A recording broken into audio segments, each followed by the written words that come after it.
ಅಗತ್ಯ ಸಲಹೆ ಸೂಚನೆಗಳನ್ನು ನೀಡಿದಂತಹ ಸನ್ಮಾನ್ಯರಾದ ಬಹಿರಂಗ ಸುದ್ದಿ ಸಂಪಾದಕರು ಮತ್ತು ಈಗ ಬೇರೆ ಬೇರೆ ಪತ್ರಿಕೆಯ ರಾಜ್ಯ ಪತ್ರಿಕೆಯ ತಾಲೂಕಾ ವರದಿಗಾರರಾಗಿ ಕಾರ್ಯನಿರ್ವಹಿಸುತ್ತಿರುವ ಅಖಿಲ ಭಾರತ್ ಶರಣ ಸಾಹಿತ್ಯ ಪರಿಷತ್ತಿನ ಅಧ್ಯಕ್ಷರು ಆಗಿರುವಂತಹ ಸನ್ಮಾನ್ಯ ಶ್ರೀ ಗುರುನಾಥ್ ಗಡ್ಡೆ ಸರ್ ಅವರು ಹಾಗೂ ಸಾಹಿತಿಗಳು, ಚಿಂತಕರು, ವಾಗ್ಮಿಗಳು ಆಗಿರುವಂತಹ ಜನವಾದಿ ಮಹಿಳಾ ಸಂಘಟನೆಯ ಜಿಲ್ಲಾ ಘಟಕದ ಅಧ್ಯಕ್ಷರು ಆಗಿರುವ ಪ್ರೊಫೆಸರ್ ವಿಜಯಲಕ್ಷ್ಮಿ ಗಡ್ಡೆ ಈ ದಂಪತಿಗಳು ದುಬೈನಲ್ಲಿ ಮೊನ್ನೆ ನಡೆದ 29ರಂದು ನಡೆದ ಕಾರ್ಯಕ್ರಮದಲ್ಲಿ ಫಗು ಹಳಕಟ್ಟಿ ಪ್ರಶಸ್ತಿಯನ್ನು ಸ್ವೀಕರಿಸಿದ್ದಾರೆ.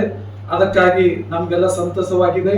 ಈ ಕಾರಣ ಶ್ರಮಜೀವಿ ಸೇವಾ ಪ್ರತಿಷ್ಠಾನದ ವತಿಯಿಂದ ಅವರನ್ನು ನಾವು ಈ ಸಂದರ್ಭದಲ್ಲಿ ಸನ್ಮಾನ ಮಾಡ್ತಾ ಇದ್ದೀವಿ.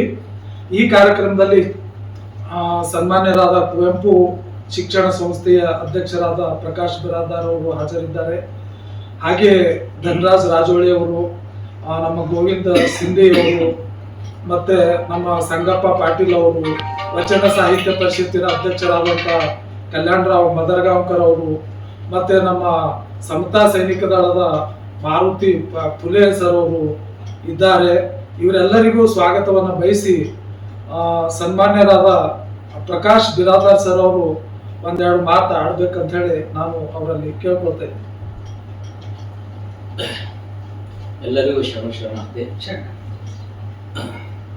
ನಮ್ಮ ಆತ್ಮೀಯರು ಹಾಗೂ ನಮ್ಮ ಸಂಬಂಧಿಕರು ಆಗಿರ್ತಕ್ಕಂಥ ಶ್ರೀ ಗುರುನಾಥ್ ಗಡ್ಡೆ ಸರ್ ಅವರು ಹಾಗೂ ಅವರ ಧರ್ಮಪತ್ನಿ ಆಗಿರ್ತಕ್ಕಂಥ ವಿಜಯಲಕ್ಷ್ಮಿ ಗಡ್ಡೆ, ಶರಣ ವಿಜಯಲಕ್ಷ್ಮಿ ಗಡ್ಡೆ ಸರ್ ಇಬ್ಬರು ಶರಣ ದಂಪತಿಗಳು ಬಹಳ ಒಂದು ಶ್ರಮಜೀವಿಗಳು ಹಾಗೂ ಸಮಾಜ ಸೇವಕರು.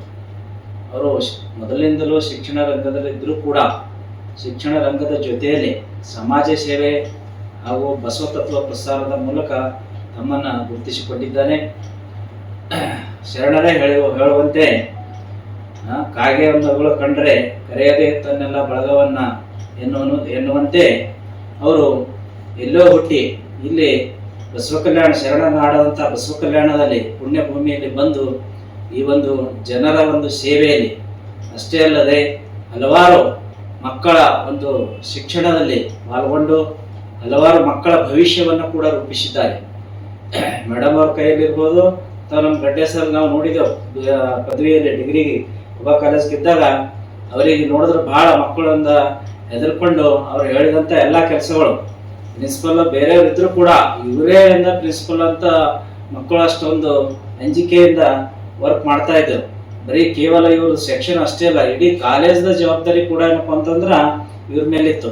ಅದ್ರ ಜೊತೆಯಲ್ಲಿ ಬಹಿರಂಗ ಪತ್ರಿಕೆ ಅಂದ್ರೆ ಬಹಳ ಫೇಮಸ್ ಅವ. ನಾವು ಲೈಬ್ರರಿಗೆ ಹೋಗಿ ಬಹಿರಂಗ ಸುದ್ದಿ ನೋಡಲ್ಲೇ ಬಿಡ್ತಿದ್ದಿಲ್ಲ.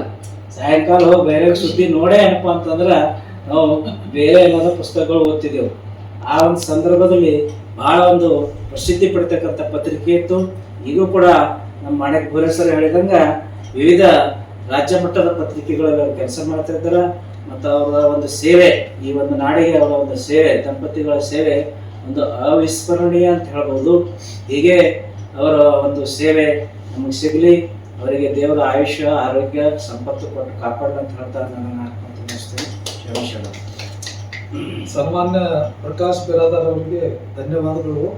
ಈಗ ನಮ್ಮ ಕಲ್ಯಾಣರಾವ್ ಮದರ್ಗಾಂವ್ಕರ್ ವಚನ ಸಾಹಿತ್ಯ ಪರಿಷತ್ತಿನ ತಾಲೂಕಾಧ್ಯಕ್ಷರು ಅವರು ಒಂದೆರಡು ಮಾತಾಡ್ಬೇಕಂತ ಹೇಳಿ ನಾನು ಕೇಳ್ಕೊಳ್ತೇನೆ.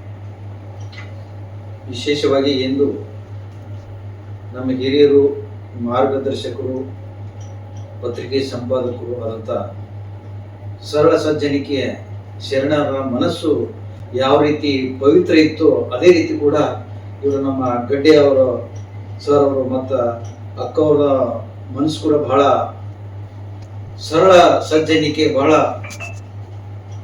ತಿಳಿ ನೀರು ಹೇಗಿರುತ್ತೆ ಹಾಗೆ ಅವ್ರ ಮನಸ್ಸು ಕೂಡ ಬಹಳ ಅಷ್ಟೇ ತಿಳಿಯಾಗಿ ಇದೆ.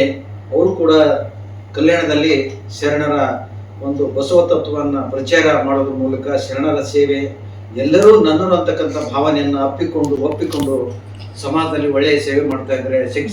ಶೈಕ್ಷಣಿಕ ಮಟ್ಟದಲ್ಲಿ, ಪತ್ರಿಕಾ ಮಾಧ್ಯಮದಲ್ಲಿ ಒಳ್ಳೆಯ ರೀತಿಯಿಂದ ಅವರು ಛಾಪು ಮೂಡಿಸಿ ಇವತ್ತು ಸಮಾಜದಲ್ಲಿ ಎಲ್ಲರಿಯ ಪ್ರೀತಿಗೆ ಪಾತ್ರರಾಗಿದ್ದಾರೆ. ಹೀಗಾಗಿ ಅವರ ಸೇವೆಯನ್ನು ಕಂಡು ದುಬೈನಲ್ಲಿ ಒಂದು ರಾಷ್ಟ್ರೀಯ ಮಟ್ಟದ ಪ್ರಭು ಹೊಳಕಟ್ಟಿಯವರ ಒಂದು ಪ್ರಶಸ್ತಿಯನ್ನ ಅವರಿಗೆ ಕೊಡ ಮಾಡಿದ್ದಾರೆ.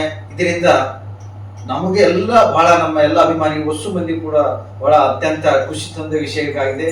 ಇನ್ನೂ ಕೂಡ ಅವರು ಇನ್ನೂ ಹೆಚ್ಚಿನ ಮಟ್ಟದಲ್ಲಿ ಒಂದು ಶರಣರ ಸೇವೆ ಮಾಡಲಿ, ಸಮಾಜದಲ್ಲಿ ಹೆಚ್ಚು ಸೇವೆ ಮಾಡ್ತಕ್ಕಂಥ ಒಂದು ಅವಕಾಶ ಅವರಿಗೆ ಸಿಗಲಿ ಅಂತಕ್ಕಂಥ ಭಾವನೆ ಹೇಳಿ ಮಾಣಿಕ್ ಬೋರೆ ಅವರು ಮತ್ತು ಶ್ರಮಜೀವಿ ಸೇವಾ ಪ್ರತಿಷ್ಠಾನ ವತಿಯಿಂದ ಅವರಿಗೆ ಸನ್ಮಾನ ಕಾರ್ಯಕ್ರಮ ಹಮ್ಮಿಕೊಂಡಿರುವುದು ಬಹಳ ಅತ್ಯಂತ ಖುಷಿ ತಂದ ವಿಷಯ. ಹೀಗೆ ಅವರು ಕೂಡ ನಮ್ಮ ಮಾಣಿಕ್ ಬೋರೆ ಅವರು ಕೂಡ ನಮ್ಮ ತಾಲೂಕಿನಲ್ಲಿ ಆಗಲಿ ಯಾರೇ ಇಂಥ ಸೇವೆ ಮಾಡ್ತಾ ಇದ್ದಾರೆ ಅವರಿಗೆ ಗುರುತಿಸಿ ಸನ್ಮಾನ ಮಾಡ್ತಾ ಇಲ್ಲ. ಅದು ಬಹಳ ಅತ್ಯಂತ ಉತ್ತಮವಾದ ಕೆಲಸ ಆಗಿದೆ. ಅವರು ಕೂಡ ಸಮಾಜದಲ್ಲಿ ಬೆಳೀಲಿ ಅಂತಕ್ಕಂಥ ಭಾವನೆಯನ್ನು ವ್ಯಕ್ತಪಡಿಸಿ ನನಗೆ ಮಾತಾಡಲಿಕ್ಕೆ ಅವಕಾಶ ಮಾಡಿಕೊಟ್ಟಿದ್ದೆ. ತಮಗೆಲ್ಲರಿಗೂ ವಂದನೆಗಳನ್ನು ಸಲ್ಲಿಸ್ತೇನೆ.